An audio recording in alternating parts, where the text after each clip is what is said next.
பெண் குழந்தைகளை உயிரோடு புதைப்பதை நிறுத்தியது இஸ்லாம்.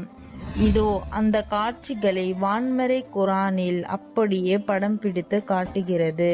இவர்களில் ஒருவருக்கு பெண் குழந்தை பிறந்திருக்கின்றது என்ற நற்செய்தி சொல்லப்பட்டால் அவரது முகத்தில் கருமை கவ்விக் கொள்கிறது.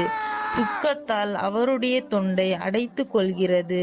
இந்த கேவலமான செய்தி கிடைத்துவிட்டதே என்பதற்காக இனி யார் முகத்திலும் விழிக்கக்கூடாது என்று அவர் மக்களை விட்டு ஒதுங்கி செல்கிறார்.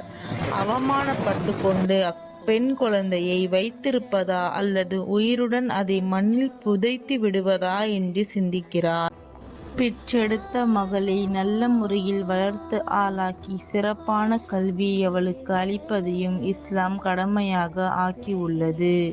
தான் பெற்றெடுத்த 2 மகள்களை யார் நன்முறையில் வளர்த்து ஆளாக்குகிறாரோ அவர் இறுதி தீர்ப்பு நாளன்று என்னோடு இவ்வாறு இருப்பார் என நபி ஸல்லல்லாஹு அலைஹி வஸல்லம் அவர்கள் தம்முடைய 2 கைவிரல்களை ஒன்று போல சேர்த்து காட்டினார்கள்.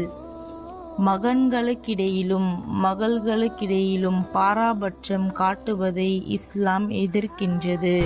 ஒருமுறை நபி ஸல்லல்லாஹு அலைஹி வஸல்லம் அவர்களுக்கு முன்னால் ஒரு மனிதர் தன்னுடைய மகனை கொஞ்சினார்கள். தன் மடியில் உட்கார வைத்து கொண்டார்கள்.